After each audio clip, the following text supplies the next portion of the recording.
Hi, my name is Terry Walkowitz, and I'm the Education Director for the New Bedford Symphony Orchestra. This year, the New Bedford Symphony Orchestra is celebrating our 100th birthday, and our season is filled with blockbuster concerts from September through May to celebrate this amazing milestone.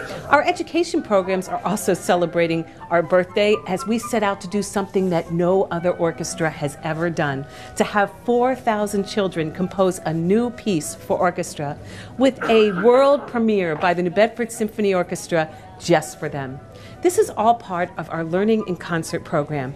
Learning in Concert is an education program that spans across an entire school year, partnering the New Bedford Symphony Orchestra with over 50 schools all across Massachusetts and Rhode Island. It begins each year with the selection of a concept of study. This concept is something that's important to understanding and learning about classical music and ultimately loving classical music. We then find other subject areas across the curriculum that share this same concept. For example, a couple years ago, we explored the concept of symmetry in classical music, but we didn't stop there. We then explored symmetry in the artwork of M.C. Escher and in geometry. Last year, we explored the concept of contrast in classical music, photography, two-voice poetry, and grammar. And this year, we're connecting classical music with science. This year's program is called Adaptations in Motion, Animal and Musical. We'll be exploring motion in animals and motion in music. In science, we will investigate the specific adaptation of locomotion, beginning our journey 360 million years ago in the Devonian period, where all of Earth's life was swimming in water. We then moved to Tiktaalik, marked as the fish that first emerged to begin life moving onto land. We then discover all the different types of locomotion that children see around them today, and that has evolved over millions of years, from tree climbing to jumping to running and flight. Music also has motion. When we are doing programs in the school, we play classical music that moves just like these animals. The children will hear the undulating rhythmic and melodic motion of a fish swimming in water, or classical music that crawls like a lizard on land, even classical music that jumps like a kangaroo. We then go back into the schoolroom and we teach the children how to graph and compose melodies that move just like these animals. We then collect all of the students' melodies and combine them to create a new piece for orchestra. This piece, Adaptations for Orchestra, will be premiered at our Young People's Concert early spring 2016. We're here at the Gomes School, who is participating in all phases of our Learning in Concert program. Our trio came to perform a program here, and I just visited a little while ago to work in the classroom to have children compose melodies that move like animals. Now the children here at Gomes are having a chance to try scientific illustration firsthand, thanks to local artist and New Bedford policeman Scott Carolla. Let's go see what Scott is teaching his students and how he's inspiring them to create and draw. Well, we try to do a monkey. We did a gorilla, right? We're going to continue. Why don't we do kind of not a circle, but an egg-shaped. Who knows what that's called? Oval. Wow, you guys are on top of it. You guys are on top of it. I don't think I've even said the word oval before in here. Give me circle over here. The head. Very good. You guys are getting too good.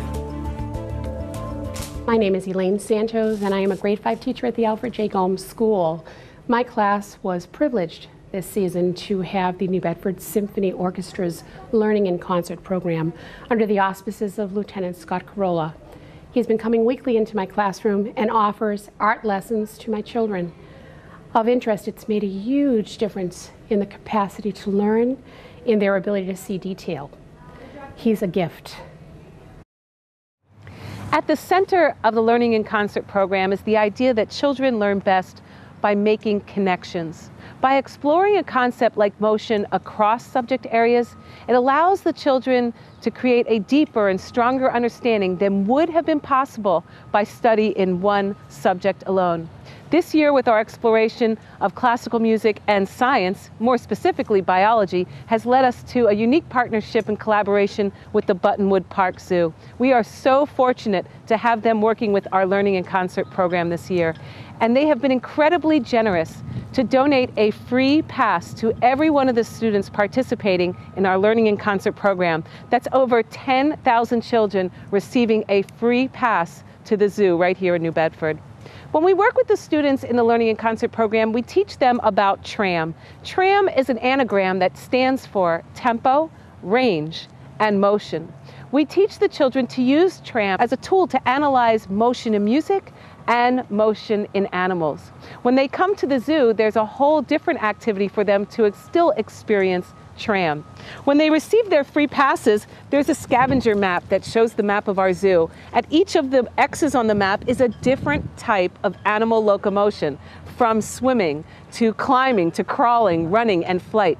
When they get to one of these places in the zoo, there's a tram stop sign. That's a place for the children to stop and think about tempo, range, and motion in that exhibit right in front of them. But on the tram stop sign is a little black and white square. That's called a QR code.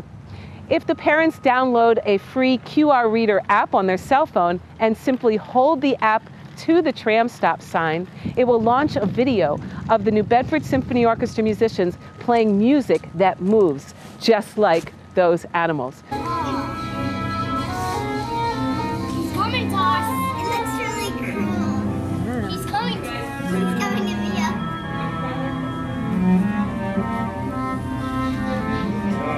Hello. Moves as slow as a turtle. Kind of like a turtle. She crawls. You gotta give her some space, okay? She doesn't know you that well. Ready? Can you crawl that way with her?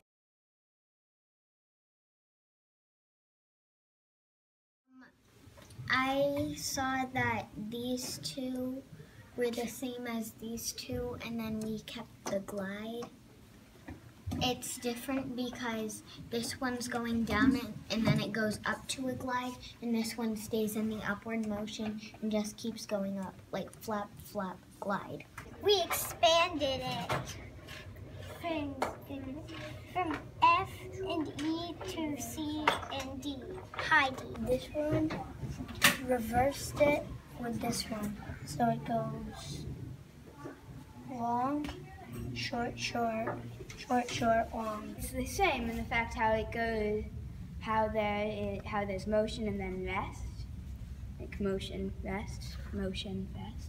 It's different, and right here it's different how it goes really quick, and there are a lot more of them to the rest.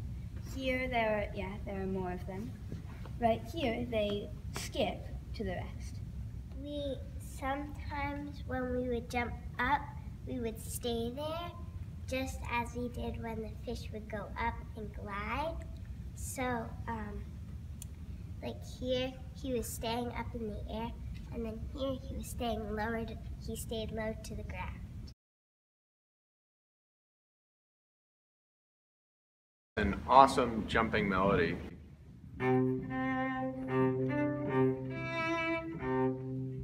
Good job, Kelsey, for a great flying melody.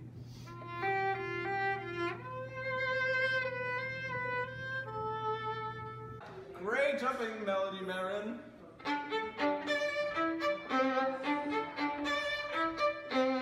We want to thank you for watching and learning all about the New Bedford Symphony Orchestra's Learning in Concert program and meeting our partners with the Buttonwood Park Zoo and the New Bedford Police Department, artist Scott Carolla, and our friends at the Gomes Elementary School in New Bedford. We invite you all to visit the New Bedford Symphony website to learn more about the Learning in Concert program. Just go on nbsymphony.org and click on the Learning in Concert tab, and there you'll see all the student compositions and their melodies that will create this amazing piece for orchestra, which will be premiered this spring at our Young People's Concert.